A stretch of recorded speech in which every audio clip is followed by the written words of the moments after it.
చూస్ country delight, live better. ఇప్పుడే country delight app ని download చేసుకోండి. ప్రస్తుతం మనతో పాటు శ్రీకృష్ణ సుధీ గురువు గారు ఉన్నారు. ఒకసారి ఆయనతో మాట్లాడదాం. ఎందుకంటే కవిత గారిని బీఆర్ఎస్ పార్టీ నుంచి సస్పెండ్ చేశారు. ఆ తర్వాత ఆవిడ ప్రెస్ మీట్ పెట్టి నేను ఎక్కడా జాయిన్ కావట్లేదు, కొద్ది రోజుల్లోనే నా భవిష్యత్ కార్యాచరణని ప్రకటిస్తానని చెప్పారు. దీనికి సంబంధించి గురువు గారు ఏం చెప్తారో ఒకసారి చూద్దాం. సార్ నమస్తే అండి. నమస్కారం అండి. సార్ తెలుసు మీకు మొత్తం ఏం జరుగుతుందో, నిన్నటి నుంచి అంతా చూస్తూనే ఉన్నాం. అసలు ఏం జరగబోతోంది నెక్స్ట్? ఆవిడ ఏ పార్టీలో అయితే జాయిన్ కాను అని చెప్పారు క్లియర్ కట్గా.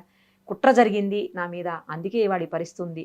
రేపు నన్ను బయటికి పంపించినట్టే కేటీఆర్ గారిని, అంటే ఆమె అన్నని, తండ్రిని కూడా పార్టీ నుంచి బయటికి పంపే అవకాశాలు ఉన్నాయి, అసలు పార్టీనే క్లోజ్ చేస్తారు అన్నట్టుగా మాట్లాడుతున్నాడు. మీకేమనిపిస్తుంది? మీరు మొత్తం అన్ని అనాలిసిస్ చేస్తారు కాబట్టి ఇది కూడా ఒకసారి చెప్పండి. టీఆర్ఎస్ బీఆర్ఎస్గా మారిన దగ్గర నుంచి దాని భవితే మారిపోయింది ఒక రకంగా చూసుకుంటే.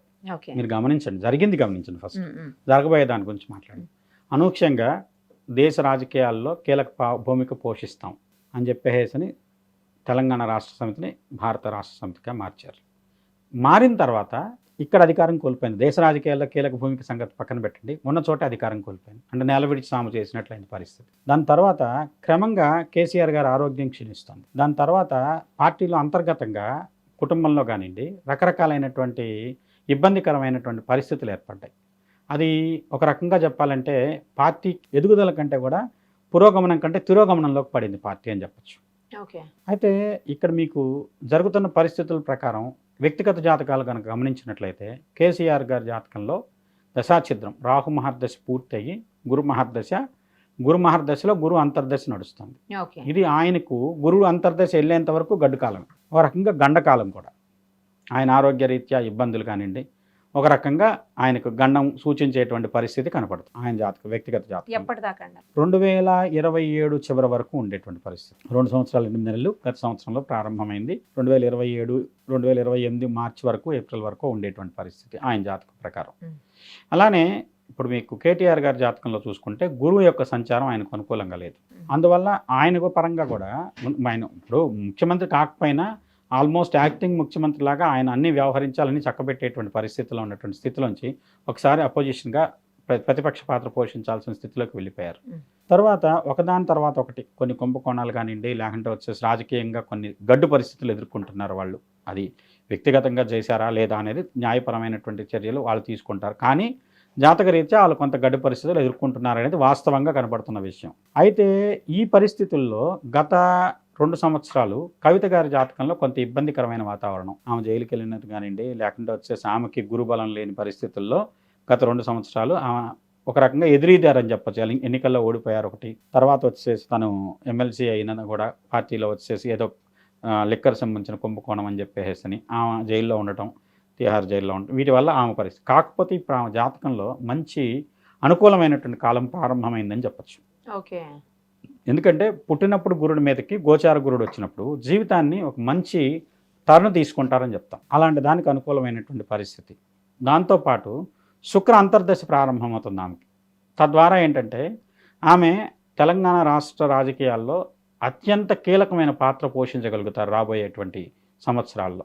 ఆమె లేకుండా రాజకీయాలు ఏ రకమైనటువంటి పురోగమనం లేని పరిస్థితి. తెలంగాణ రాజకీయాల్లో ఆమె ఒక రకంగా సెంటర్ ఆఫ్ ది పర్సన్ అయ్యేటువంటి అవకాశం కనపడుతుంది భవిష్యత్తులో. ఆమెకి జాతకరీత్యా ఒక మంచి అనుకూలమైన కాలం ప్రారంభమవుతుంది. అది ఒక 4-5 సంవత్సరాల కాలం పాటు ఆమె జాతకం క్రమంగా వృద్ధిలోకి వెళ్తుందని చెప్పచ్చు. ఆర్థికపరమైన వృద్ధి ఉంది ఆమె జాతకరీత్యా. అంటే పడిన ఇబ్బందుల నుంచి ఆమె కొంత మార్పు చెంది భవిష్యత్ ప్రణాళికలో ఆమె చేసేటువంటి పనులు కానివ్వండి, ఆయన చేపట్టేటువంటి కొన్ని చర్యలు కానివ్వండి, ఆమెను ప్రముఖమైన వ్యక్తిగా, ఇంకా బలీయమైనటువంటి వ్యక్తిగా మారుస్తున్నాయని చెప్పచ్చు. ఇవాళ వరకు ఆమె కేసీఆర్ గారి కూతురుగాను, లేకుంటే తెలంగాణ జాగృతికి సంబంధించినటువంటి నాయకురాలుగాను, లేదంటే తెలంగాణ రాష్ట్ర సమితి, భారత రాష్ట్ర సమితికి సంబంధించినటువంటి ఒక ఎమ్మెల్సీగానే ఉన్నారు. ఇప్పుడు ఏంటంటే ఒక ప్రధానమైనటువంటి శక్తిగా మారేటువంటి అవకాశం ఆమె జాతకరీత్యా కనపడుతుంది.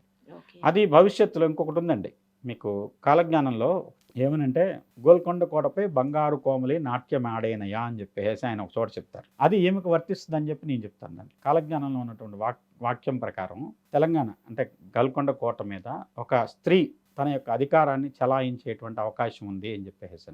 అంటే ఇప్పుడు జరగచ్చు, లేకుంటే ఎన్నికల తర్వాత జరగచ్చు, లేదంటే భవిష్యత్తులో.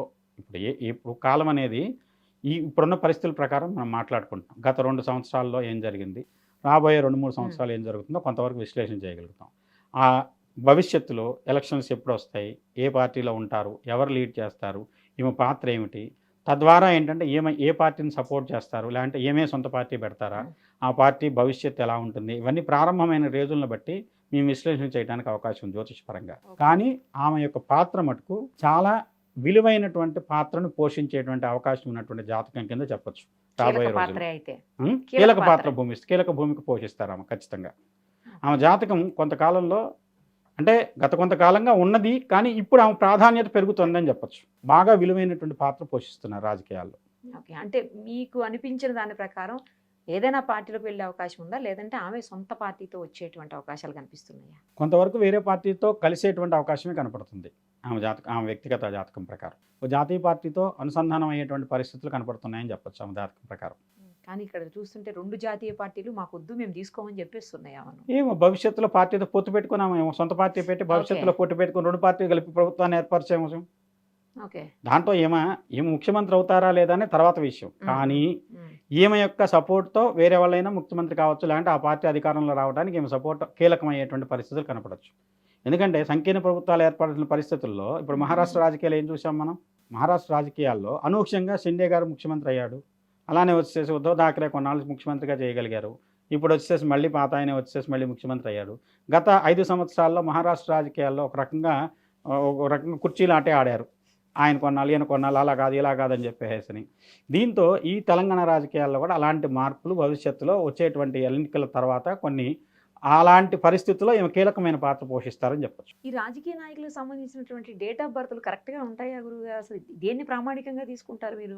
అవి పర్ఫెక్ట్గా మనకు తెలుస్తాయి? నాకు వ్యక్తిగతంగా వాళ్ళ ద్వారా వచ్చిన జాతకమే నా దగ్గర ఉంది కాబట్టి ఇప్పుడు కేసీఆర్ గారి జాతకం ఎవరిదైనా కూడా, అంటే నేను పర్టికులర్గా ఒక పర్సన్ పేరు చెప్పట్లేదు, నార్మల్గా అసలు రాజకీయ నాయకులు మీరు చూసేటప్పుడు వాళ్ళవి జాతకాలు ఎలా చూస్తారు? వాళ్ళు ఇచ్చిన వాటిని ప్రకారమే చూస్తారా, లేకపోతే నెట్లోనూ మనకి అందుబాటులో ఉన్న సమాచారం పట్టుకొని చూస్తారా? ఎట్లా చూస్తారు అసలు? ఇప్పుడు చంద్రబాబు గారి జాతకమే ఉందండి.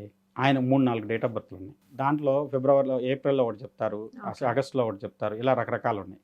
కానీ వేటి ప్రకారం కొంత టాలీ అవ్వట్లేదు. నేను ఆయనకి సంబంధించిన జాతకాన్ని ఆయన అలిపిరి ఇన్సిడెంట్ దగ్గర నుంచి కొంత ప్రెడిక్ట్ చేసుకుంటూ వచ్చాను. అప్పటి నుంచి నాకు ఆయన దగ్గర జాతకం ఆయనకి సంబంధించినటువంటి కీలక వ్యక్తుల ద్వారా నా దగ్గరికి వచ్చింది. అలానే ఏంటంటే ఇక్కడ వీళ్ళది కూడా వాళ్ళ సొంత వ్యక్తుల ద్వారానే నాకు వీళ్ళ డేట్ ఆఫ్ బర్త్లు అవి నా దగ్గర ఉన్నాయి. అందువల్ల ఏంటంటే కొంత దాని విశ్లేషణ ఇదమిద్దంగా తేల్చి చెప్పడానికి అవకాశం ఉంది. ఇప్పుడు రేవంత్ రెడ్డి గారితో ఉంది, బయట ఉన్న జాతకం కానీ నెట్లో ఉన్న జాతకం డేట్ ఆఫ్ బర్త్ కానీ కరెక్ట్ కాదు. అవును, దాన్ని అడిగాను. ఆయన వచ్చేసేసి నాకు ఆయనతో పర్సనల్గా కూర్చున్నప్పుడు ఆయన నాకు ఇచ్చారు, ఇది కాదులేండి ఇది లేండి అని చెప్పేసి. అలా ఏంటంటే దాన్ని విశ్లేషణ చేయడానికి నాకు సరైనటువంటి అవకాశం దొరికింది. దీంతో పాటు అండి కొంతమంది కొన్ని సంఘటనలు జరిగినటువంటి రోజులు తీసుకుంటాం ప్రామాణికంగా. ఒకవేళ అదే ఎవరు కరెక్ట్గా డేట్ ఆఫ్ బర్త్ తెలియని పరిస్థితులు ఏంటి అనేది. ఇప్పుడు ఒక వ్యక్తి ఉన్నారండి, కేసీఆర్ గారే ఉన్నారు. ఆయన మొదటిసారి ప్రమాణ స్వీకారం చేసింది పుష్యమి నక్షత్రంలో. పుష్యమి నక్షత్రంలో పునర్వసు నక్షత్రంలో ఏ పని చేసినా అది మళ్ళీ రిపీట్ చేస్తుంది. పునర్వసులో అధికారం పుష్యమిలో తీసుకున్నారు ఆయన, మళ్ళీ 2వసారి గెలిచారు, మళ్ళీ 2వసారి ప్రమాణ స్వీకారం చేశారు ముఖ్యమంత్రిగా. దాని తర్వాత ఆయన చేసిన ప్రమాణ స్వీకార ముహూర్తం రేవంత్ రెడ్డి గారి జాతకానికి కొంచెం దగ్గరగా ఉంది. అందుకని నేను చాలా సందర్భాల్లో ఆయన తర్వాత రేవంత్ రెడ్డి సీఎం అవుతారంటే అప్పుడు ఎవరు నమ్మల, మీడియా వాళ్ళు కూడా నమ్మల. రేవంత్ రెడ్డి ఏంటి ముఖ్యమంత్రి అవటం ఏంటి, ఇప్పుడు ఆయన తెలుగుదేశం కంప్లీట్గా లేదా తెలుగుదేశం నుంచి ఆయన కాంగ్రెస్లోకి వెళ్ళాడు, కాంగ్రెస్ పిసిసి చీఫ్ అయ్యాడు, తర్వాత వచ్చి ఆయన ముఖ్యమంత్రి. ఇప్పుడు ఆయన ముఖ్యమంత్రిగా మన ప్రస్తుతం రూల్లో ఉన్నది ఆయనే కదా. అలానే ఏంటంటే ఈమె జాతకంలో కూడా కొన్ని బలీయమైన యోగాలు భవిష్యత్తులో ఆమెని ఒక ప్రముఖమైన వ్యక్తిగా మార్చేటువంటి అవకాశం ఉంది. అలానే కొంతమంది తీసుకున్నటువంటి ఇప్పుడు మీరు గమనిస్తే చంద్రబాబు, చెన్నారెడ్డి గారు, ఎన్టీఆర్ తర్వాత వీళ్ళిద్దరూ ముఖ్యమంత్రులు అయ్యారు. కోట్ల విజయభాస్కర్ రెడ్డి గారి తర్వాత 2 సార్లు ఎన్టీఆర్ ముఖ్యమంత్రి అయ్యాడు. అంటే ఒక ముహూర్తం ఎవరిని సూచిస్తుంది అనే దాంట్లో కొంత అక్కడ ఒక రకమైనటువంటి కొన్ని సూచనలు ఉంటాయి. వాటిని బట్టి కూడా కొంత వ్యక్తుల్ని మనం నిర్ణయించుకోవడానికి అవకాశం ఉంటుంది. అంటే ఇప్పుడు మీరు చెప్తున్న దాని ప్రకారం 2 నక్షత్రాల్లో చేస్తే ఖచ్చితంగా మంచి జరుగుతున్నారు. మరి అన్ని మంచి పనులు ఆ 2 నక్షత్రాల్లో చేసేయచ్చు కదా గురుగారు? చేయట్లేదు, సాధ్యపడట్లేదుగా. ఎందుకు? ఆ వ్యక్తి జాతకం ఉంటుంది కదా, మీ యోగం ఉంటుంది కదా. ఓహో, వాళ్ళు నమ్మిన వ్యక్తులు ఆ నక్షత్రాన్ని సూచించకపోవచ్చు. ఓకే, త్రిపాది నక్షత్రం ఉంటుందండి. త్రిపాది నక్షత్రంలో ఏ పని చేసినా 3 సార్లు అవుతుంది. 3 సార్లు చేస్తారా? త్రిపుష్కర యోగం అంటాం దాన్ని. అలాంటి యోగంలో పడితే, ద్విపుష్కర యోగంలో పడితే 2 సార్లు అవుతుంది. అలా ఆ యోగాలు ఉన్న నక్షత్రాలు దాంతోపాటు మిగతా కొన్ని కాంబినేషన్స్ సెట్ అవ్వాలి. ఆ సెట్ అయ్యేది అందరికీ దాంట్లో ఆ పరమైనటువంటి ఆలోచన చేయకపోవచ్చు. ఏది బాగుంది మీకు మొన్న ఉంది ఆంధ్రప్రదేశ్లో జరిగిన ప్రమాణ స్వీకారం ఉంది, ఏదో ముహూర్తం అనుకున్నారు చేసేద్దాం అనుకుంటే అది సెంట్రల్ గవర్నమెంట్లో వాళ్ళు చేస్తున్నారని చెప్పి ఆ రోజు కాదని వాళ్ళందరూ రావాలని వేరే రోజుకు చేశారు. అంటే అక్కడ యోగం కూడా వేరే రకంగా ఉండబట్టి అది కొంచెం మారింది డేటు. ఆ రోజు చేసున్నట్టయితే ఆతో పాటు ఇక్కడ కొంచెం మంచి ఒక రకమైనటువంటి ఎలివేషన్ కనపడి ఉండేది. మోడీ 3 సార్లు చేశాడు ప్రమాణ స్వీకారం. అవును. ఇవన్నీ ఏంటంటే అక్కడ ఆంధ్రప్రదేశ్ ఆ రాష్ట్రంలో 3 సార్లు ముఖ్యమంత్రి చేశాడు గుజరాత్కి. అవును. 3 సార్లు ఓటు తీసుకున్నారు కదా, Correct. ఇక్కడ 3 సార్లు ఓటు తీసుకున్నారు కదా పిఎంగా. అవును. అందువల్ల ఏంటంటే అక్కడ యోగం ఆయనది ఏంటంటే కంటిన్యూస్గా 2 మహర్దశలు బ్రహ్మాండమైన పడి దానికి సహాయపడే వాళ్ళు కూడా ఆ విధమైనటువంటి సహాయం చేశారు వాళ్ళకి. దాని ప్రకారం నిర్ణయం తీసుకొని ఆయన చేయగలిగాడు. నమ్మాలి, అంటే అన్ని కలిసి రావాలి, కాంబినేషన్స్ కలవాలి. అలానే నమ్మిన వ్యక్తులు ఆ పరమైన వర్క్ చేయాలి. ఆ రకమైనటువంటి సబ్జెక్ట్ ఉన్న వాళ్ళకి ఆ అవకాశం కలవాలి. ఆ కాంబినేషన్ కలిస్తే వర్కౌట్ అవుతుంది. రైట్ గురుగారు, థ్యాంక్ యూ సో మచ్.